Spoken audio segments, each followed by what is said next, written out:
Thank you, Professor. That was a wonderful presentation. And so Thank you. The meeting is still ongoing. And now we're going to have our fourth insightful presentation from Dr. Babette, who is going to take us through the practical understanding of the role of sustainable land resource management in accumulation of intergenerational wealth in Africa. So a brief bio of the speaker.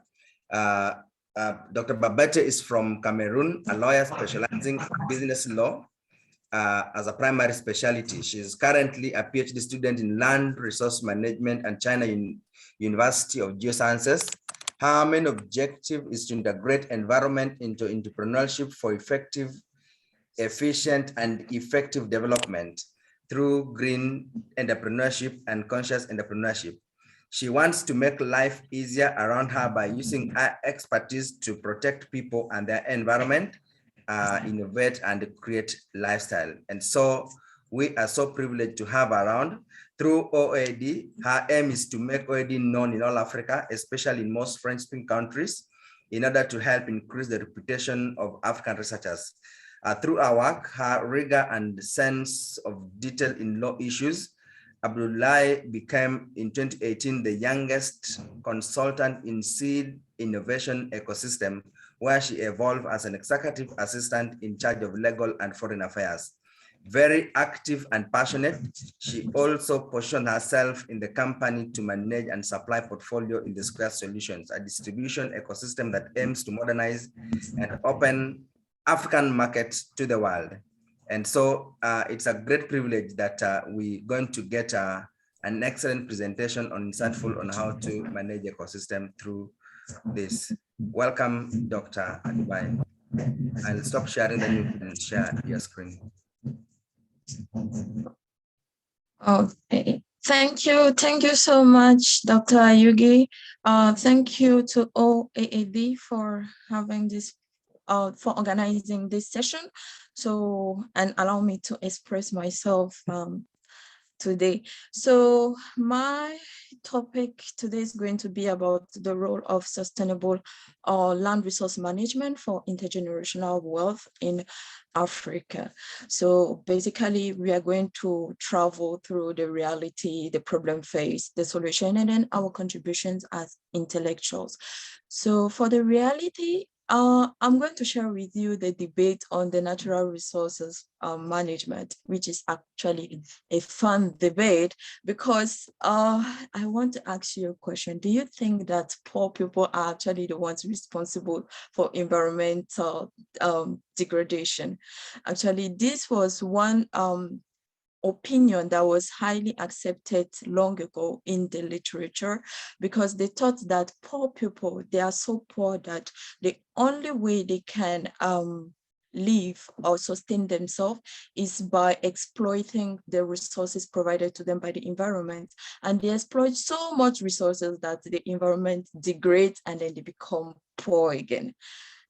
That way of thinking is quite funny, would have been accepted for a long time. But the issue was that it's not only poor people who exploit the environment, because studies in the academia has shown that rich people in Kenya, for instance, exploit more natural resources in the environment than poor people. And we all know that for natural resources exploitation, you need a huge amount of machines. Sometimes you need a lot of investment when it comes to money, populations. Actually, natural resources exploitation requires a lot. So like what has been accepted now in the academia is more about environmental entitlement. So environmental entitlement, the theory behind environmental entitlement is that natural resources rich countries have the environment degradation simply because they are not followed, like the exploitation of those natural resources are not followed by institutions. So institutions don't intervene at every step. Sure, we have the law, but the law is not following up the what is done in practice. And most of the time, especially in African countries, talking about my country, legislators tend to think that the reality should follow the law, but it should be the other way around. The law has to adapt to the reality. So when something new comes up, the law has to catch up quickly to regulate it. So that lack is one of the main reasons why we have our environment we have environment degradation, because, for instance, we have good laws when it comes to foreign investors coming to exploit our natural resources, but are those laws actually implemented? We have the corruption problem, who allows people to exploit how they want. They don't do land reclamation. They just leave the land in worse state than what it was before they started the exploitation.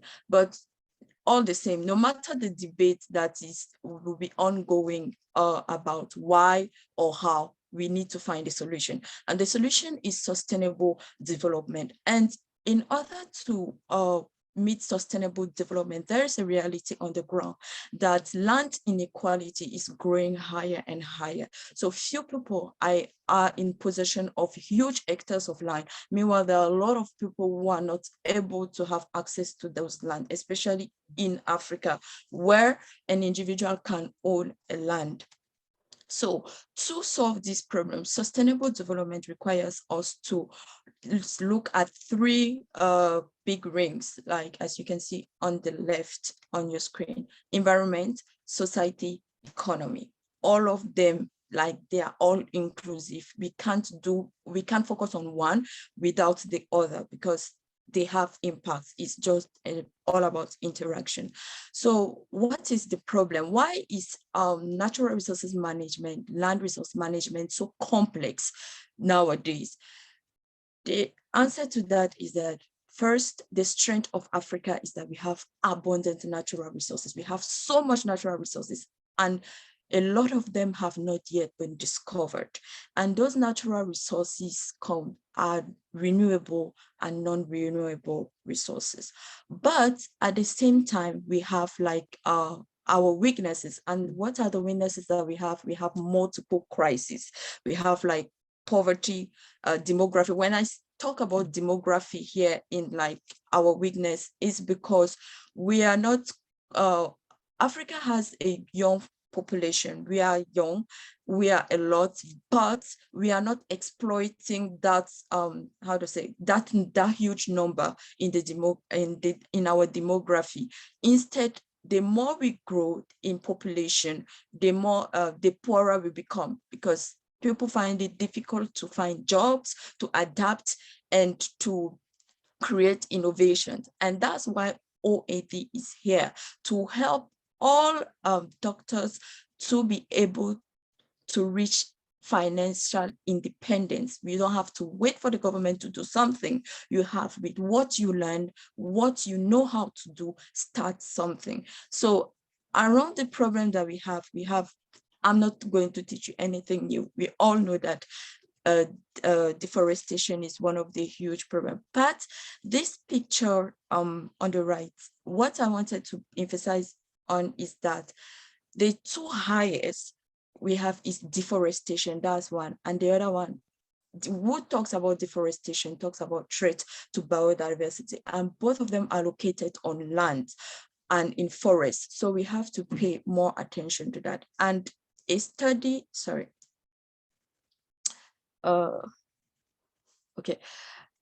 basically you can see a study showed that the more African countries are going to grow in population, the more they won't have arable land. So that's just normal. It's just normal, because people are trying to find houses. A lot of people depend on land to find their houses and their food. But the more the population is going to grow, the more land will be scarce, because people are building every day. And we are building, not like in China, where they are building tall, they have a special way of building. We are building spreading, and cities are getting bigger and bigger, and rural areas are getting smaller, and arable lands are going to be less and less. So what are the solutions? What possible solutions can we use to solve that? So now everybody's talking about integrated natural resources management. How do we integrate everybody so we can manage our natural resources in an effective way? So the methodology is more to adapt four qualities for a good solution. The first one is that the solution has to be holistic. It means it has to include all the elements of rural landscapes.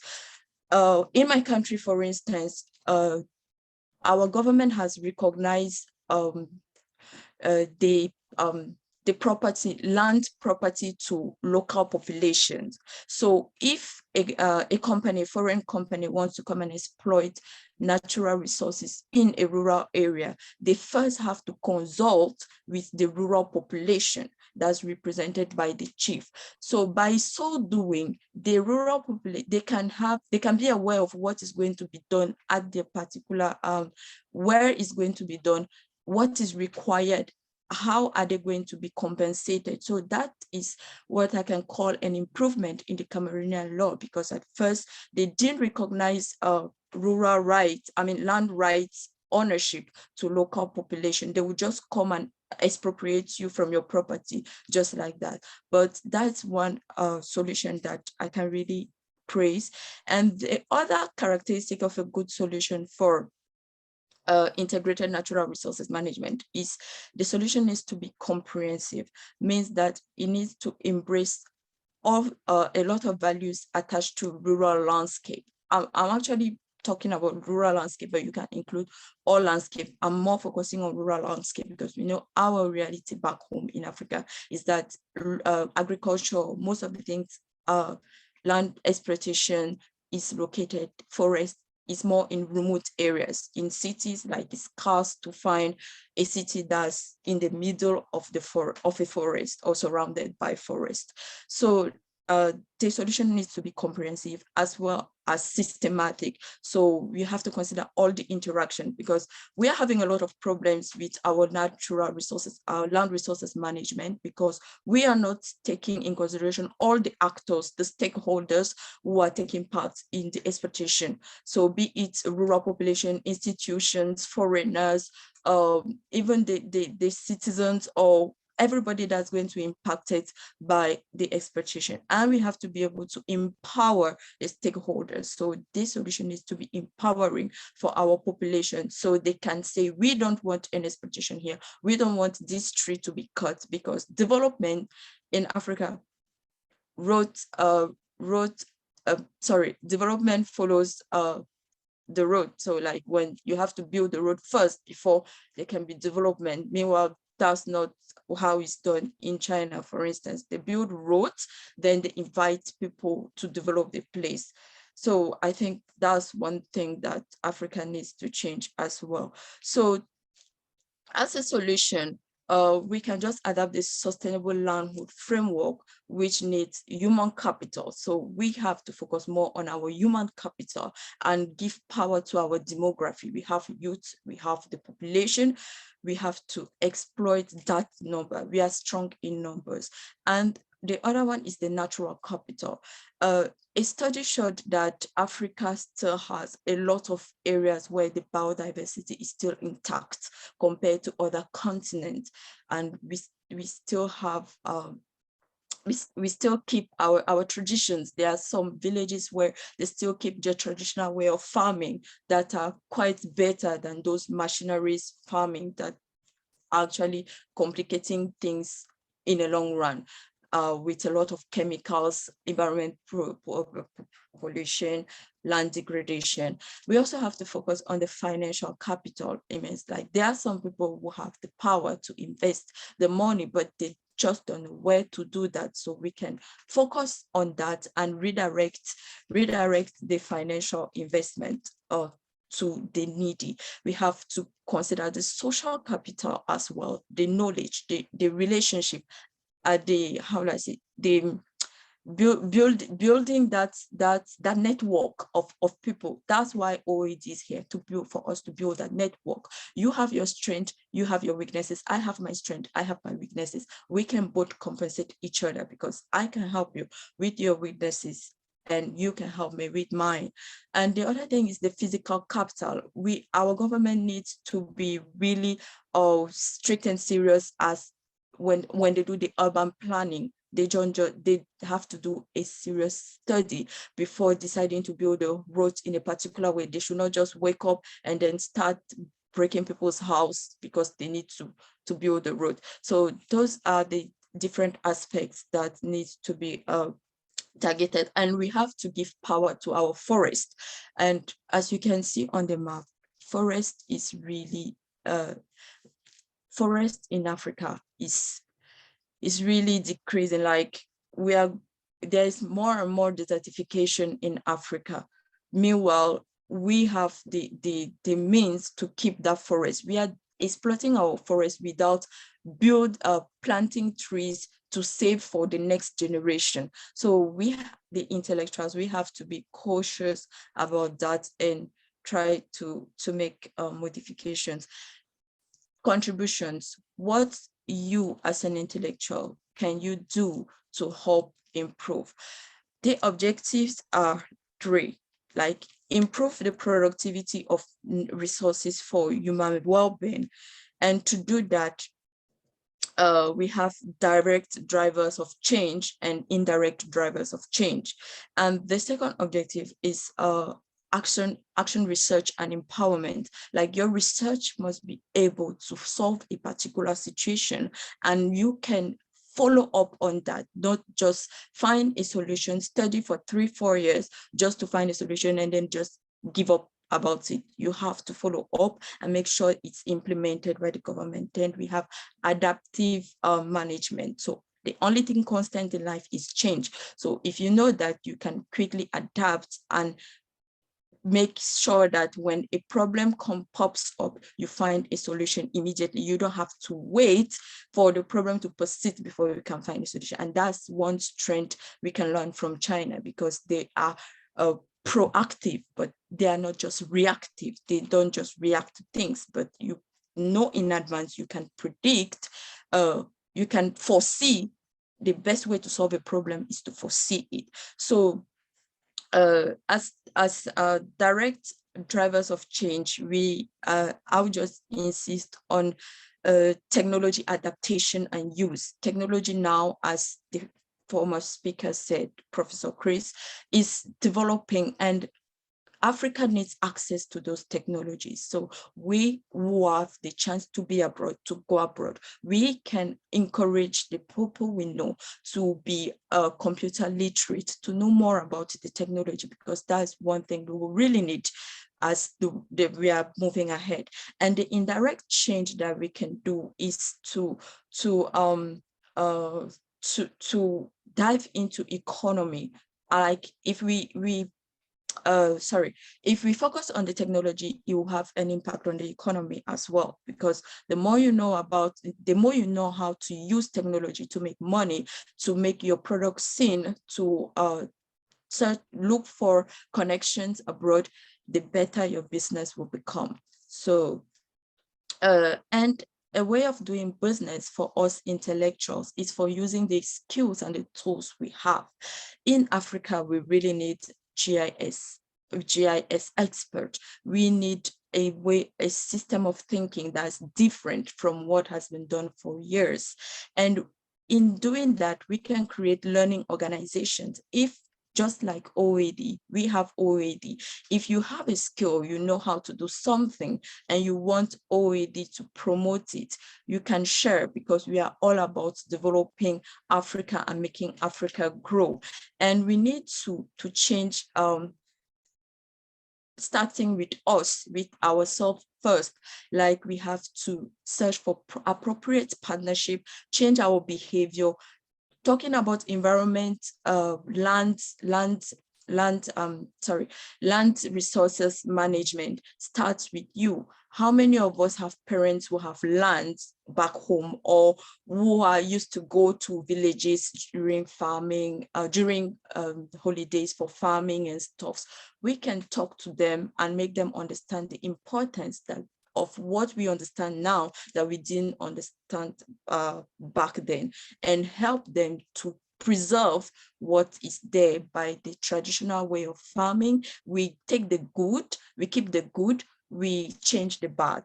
So basically, as a conclusion, if we do all that, we will be able to achieve basic material for a good life, and Africa will be a big continent, developed continent, and everywhere we will be happy to have participated in the building of Africa.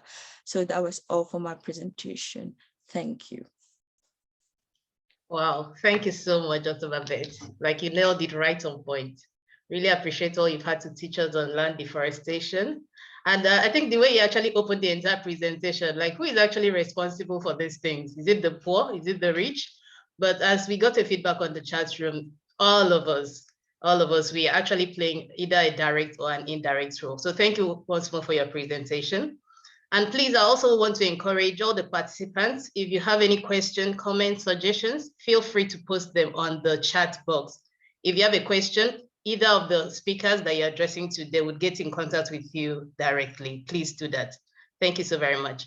So we're still pushing, and we're about to bring up our 5th speaker for today's event.